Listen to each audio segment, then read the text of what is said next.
The house had stopped breathing. Not the slow, peaceful kind of stillness that comes with sleep. This was the suffocating silence of absence, the kind that presses against your chest at 7:15 on a Tuesday morning when you realize the coffee's gone cold, the chair across from you is empty, and the woman who filled this house with hymns and whispered prayers for 40 years is never coming back. The morning light pushed weakly through curtains she had sewn 15 years ago, maybe more. He'd watched her make them, her fingers working the needle with the same patient rhythm she brought to everything. Back when Michael was still in high school. Back before the shouting matches and slammed doors. Back before the word college became a grenade they threw at each other across the dinner table. His hand trembled as he lifted the coffee cup. Cold. Of course it was cold. He'd made it at 5:40, same as always, except now there was no one to share the silence with. Just the tick of the grandfather clock in the hallway, her father's clock, counting off seconds Thomas didn't want anymore. The letter was in his jacket pocket. He'd found it 3 days ago, tucked inside her Bible, the one she kept on the nightstand, its leather cover worn soft as skin, its pages swollen with tears and underlined verses and the desperate, beautiful faith of a woman who believed God was listening even when heaven seemed silent. He hadn't read it yet. Couldn't. Every time his fingers touched the envelope, his throat closed up and his eyes burned, and the pride he'd worn like armor for 62 years cracked just enough to let something terrifying slip through. Grief, maybe. Or regret. They felt the same now. There was Michael at age 7, gap-toothed grin, holding up a fish he'd caught at the lake. Michael at 13, arms crossed, already starting to pull away. Michael at 18, cap and gown, standing stiff beside his father, both of them looking at the camera like they'd rather be anywhere else. Then nothing. 15 years of nothing. Thomas had been the one to draw the line. He remembered the conversation, if you could call it that. More like a declaration of war. Michael had dropped out of college sophomore year. Said the classroom felt like a cage. Said he had bigger plans. Thomas had said words he couldn't take back. Words about disappointment and wasted potential and how no son of his was going to throw away his future on pipe dreams and poker tables. Michael had stood in the doorway, 20 years old, his mother crying behind him, and said, "You've never believed in anything that wasn't already dead and buried, Dad." The door slammed. The car started. And Thomas had spent 15 years convincing himself he'd done the right thing, building walls out of righteous anger because it was easier than admitting the truth. He was terrified. Terrified that he'd failed. Terrified that his son had inherited his stubbornness but none of his sense. Terrified that if he reached out, the silence on the other end would destroy him. So he'd stayed silent instead. Let the years pile up like unpaid bills. Let Eleanor do her praying in that chair by the window, morning after morning, her lips moving soundlessly, her Bible open to promises Thomas had stopped believing in decades ago. Now she was gone. And the letter was burning a hole in his pocket. He pulled it out with fingers that felt like they belonged to someone else. The envelope was addressed in her handwriting, the careful, elegant script she'd learned in Catholic school, the nuns rapping her knuckles until every letter was perfect. For Thomas, it said. Just that. No explanation. Inside, a single page. And tucked behind it, a photograph he hadn't seen in years, Michael as a baby, held in Eleanor's arms, her face radiant with the exhausted joy of new motherhood. Thomas remembered taking that picture. Remembered the way she'd looked at their son like he was the answer to every prayer she'd ever whispered. He unfolded the letter. My dearest Thomas. If you're reading this, I've gone home. Please don't be angry with God, I've been ready for a long time. These last few months, when the pain got bad, I'd close my eyes and imagine Jesus reaching out his hand, and I'd feel such peace. I wish I could have explained it to you. Maybe now you'll understand in a way I never could. There's something I need to ask of you, and I need you to hear it not from your stubborn pride but from the part of you that loved me. The part one knows is still there, buried under all that silence you carry like a shield. Find Michael. I've prayed for this every morning for 15 years. Every single morning, Thomas. While you were reading the paper and pretending the world hadn't broken, I was in my chair by the window, asking God to bring our son home. Not because I'm weak or foolish or blind to what happened. Because I'm a mother. Because the love God planted in my heart for that boy didn't die the day he walked out the door. It grew. It became something fierce and patient and unwilling to surrender. I know you're afraid. I know your pride has been your protection and your prison. But you're running out of time, my love. We both are. And I need you to trust that God can do what you cannot. I've marked a verse in my Bible for you. Proverbs 3 verses 5 to 6. Read it. And then do what it says, trust in the Lord with all your heart, and stop leaning on your own understanding. Your understanding has kept you alone for 15 years. Let God's understanding lead you somewhere new. I believe in you, Thomas. Not the man you pretend to be, but the man I married. The one who held my hand in the delivery room and wept when our son took his first breath. That man is still in there. Find him. And then find our boy. I'll be watching. And praying. Some things don't change, even in heaven. All my love, forever. Eleanor. The letter fell to his lap. Thomas hired a private investigator on a Thursday afternoon, sliding Eleanor's photograph of Michael across the table. My son, Thomas said. The word felt foreign in his mouth, like a language he'd forgotten how to speak. Haven't seen him in 15 years. Kowalski didn't blink. That's a long time. My wife died. She wanted me to find him. That was all it took. Kowalski took the photograph, asked a few questions Thomas could barely answer, last known address, social security number, any friends who might have stayed in touch, and promised results within a month. Then Kowalski called. I've got an address. It's not current, but it's a start. Your son spent time at a rehabilitation center in Millbrook. About 300 miles north. He left 2 years ago, but they might have forwarding information. He left the next morning before dawn. Michael's birth. That's where his mind went first, because the heart always returns to the beginning when it's trying to understand the end. Thomas remembered the weight of his son in his arms, 7 pounds, 3 ounces of impossible fragility. He remembered the way Michael's fingers had curled around his thumb, a grip so fierce and trusting it had undone something in Thomas he hadn't known needed undoing. Eleanor had been exhausted, her hair plastered to her forehead with sweat, but she'd looked at their son with an expression Thomas had never seen before, like she'd just discovered a new country and was already planning to spend the rest of her life exploring it. I can't believe he's ours, she'd whispered. Thomas had kissed her forehead and said nothing, because he'd been too choked up to speak. That was the thing about Thomas, he'd never known what to do with emotions that threatened to overwhelm him, so he'd swallowed them instead.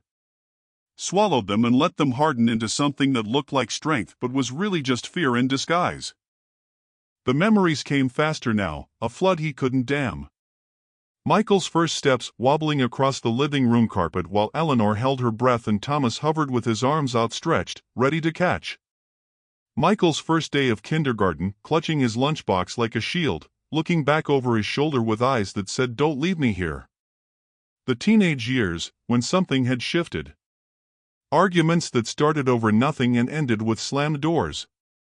The slow, terrible realization that the boy who'd once thought his father could fix anything had stopped believing Thomas could fix anything at all. And then the night Michael left.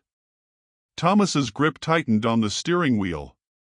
The memory was a wound that had never properly healed. A Thursday evening in November, rain hammering against the windows like it was trying to break in. Michael had been 19, angry in a way Thomas couldn't understand and didn't know how to handle. There'd been accusations. Recriminations. Words thrown like weapons, each one finding its target. Michael had accused Thomas of caring more about appearances than about his own son. Thomas had accused Michael of throwing his life away and expecting everyone else to pick up the pieces. "You don't understand anything," Michael had shouted, his voice cracking with the intensity of it. "Then help me understand," Thomas had shouted back, and even as the words left his mouth, he'd known they sounded more like a challenge than a plea. Michael had walked out into the rain with nothing but the clothes on his back. Thomas had let him go, convinced he'd be back by morning. Convinced his son would realize how good he'd had it and come crawling home with an apology on his lips. But morning came, and Michael didn't. A week passed. Then a month. Eleanor called hospitals and police stations and friends who'd stopped being friends years ago. Thomas did nothing, because doing nothing was easier than admitting he'd failed. He told himself Michael would come back when he was ready. He told himself this was just another teenage rebellion, a phase that would pass. He told himself 1,000 lies, and after a while, he started believing them. 15 years. That's how long a man could lie to himself before the truth finally broke through. The rehabilitation center was a converted farmhouse at the end of a gravel road, surrounded by fields that were frozen solid under the February sky. Thomas parked in the empty lot and sat there for a long moment, his heart pounding with a violence that surprised him. He'd spent 15 years building walls around this moment, convincing himself he didn't care, that Michael had made his choice, that some bridges couldn't be rebuilt. And now here he was, an old man in an old car, about to discover whether those walls had been protecting him or imprisoning him. The director was a woman named Sister Margaret, a nun with kind eyes and the kind of practical warmth that made Thomas feel simultaneously comforted and exposed. She led him to a small office cluttered with files and religious icons and offered him tea he didn't drink.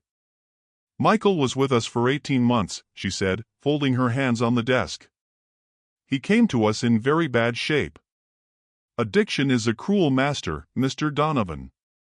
It takes everything: dignity, hope, the ability to believe you're worthy of love. Your son had been living on the streets for 5 years before he found his way here." Thomas's throat constricted. 5 years. His son had been homeless for 5 years while Thomas sat in his comfortable house pretending everything was fine. "But he did the work," Sister Margaret continued, and there was something like pride in her voice. "It wasn't easy. There were relapses. Moments of despair. But Michael, he had a strength in him he didn't recognize. A resilience. He talked about his mother often. Said she was the one person who'd never stopped believing in him. What about me?" The question escaped before Thomas could stop it. Sister Margaret's gaze was gentle but unflinching. "He said you were a good man who'd never learned how to show it." Thomas never knew silence could have a sound until that moment. He stood maybe 30 yards back, half hidden behind an old oak tree that had probably been growing there since before his son was born. Because there, kneeling in front of Eleanor's grave, was a man Thomas almost didn't recognize. Michael. This man was 37 years old. His hands, resting on the headstone, were rough and calloused. Working hands. Hands that had built something, or maybe rebuilt something. Hands that had known struggle and hadn't let go.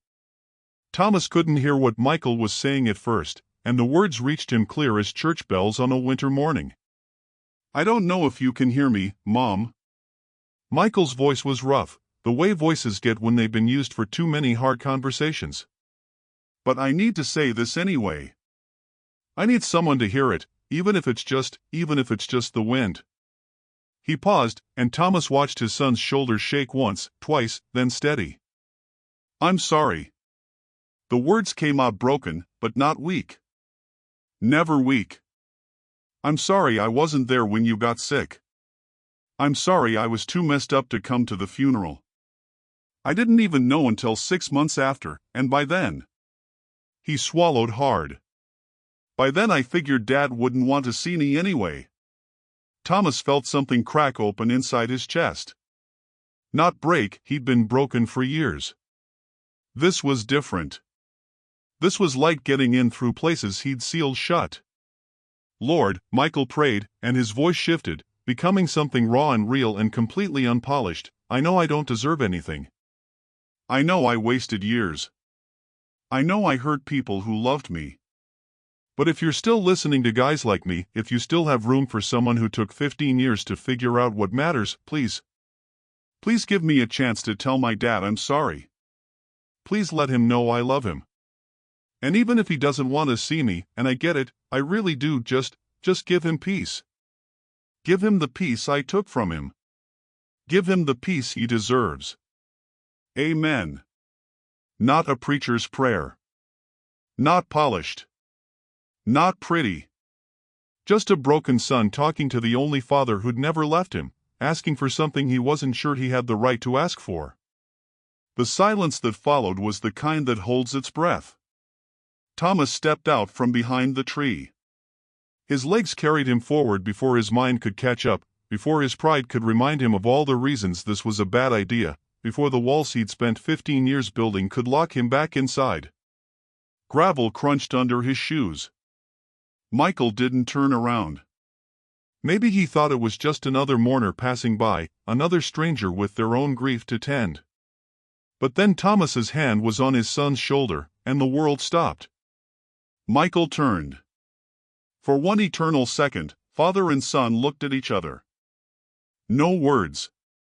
No explanations. No 15 years of pain trying to justify itself. Just two pairs of eyes, same shade of blue, same shape, same stubborn set to the jaw, seeing each other for the first time in a lifetime. Michael's face crumpled. Not the dramatic way they show it in movies. It was quieter than that. Slower. Like a dam that doesn't burst all at once but cracks, then crumbles, then gives way completely. Tears spilled down cheeks that hadn't been shaved in days. His mouth opened, maybe to apologize, maybe to explain, maybe to say all the things he'd been rehearsing for 15 years. Thomas pulled him into his arms before any of it could come out. They held each other there, beside the grave of the woman who'd prayed for this moment every single day she had left on earth. Two grown men, both too stubborn for their own good, both too proud to reach out first, both too broken to fix themselves, crying like boys who'd finally found their way home. I'm sorry, Michael choked out against his father's shoulder. Dad, I'm so sorry. I know. Thomas's voice was wrecked, barely a whisper. I know, son. Me too. I didn't mean what I said that night. I didn't mean any of it. I know that too. Thomas pulled back just enough to look at his son's face, to really look at it. Your mother never stopped believing in you. Not for 1 second. And I. He had to stop, had to breathe through the tightness in his chest. I should have listened to her. I should have come looking for you years ago. I was too proud. Too angry. Too scared.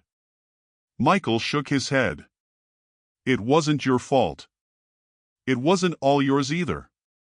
Thomas gripped his son's shoulders. We both made choices. We both said things. But I'm here now. I'm here. They stood like that for a long time, the February wind forgotten, the cold irrelevant. Two men who'd spent 15 years building separate prisons out of the same pain, finally tearing down the walls together. It was Michael who spoke first, pulling back and wiping his face with a rough hand. How did you find me? Sister Margaret called.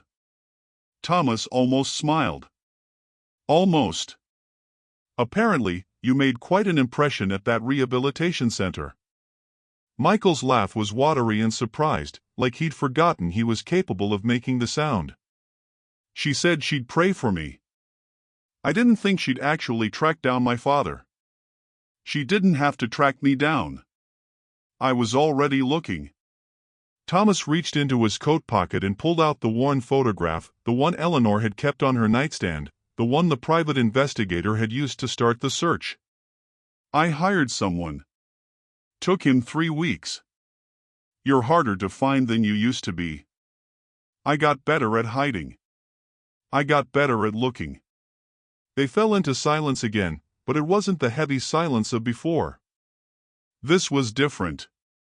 This was the silence of two people who didn't need to fill every moment with words because the most important thing had already been said, I'm here. I'm not leaving. We're going to figure this out. Thomas turned toward Eleanor's headstone. The granite was still new, the lettering sharp and clean. Eleanor Marie Donovan. Beloved wife. Devoted mother.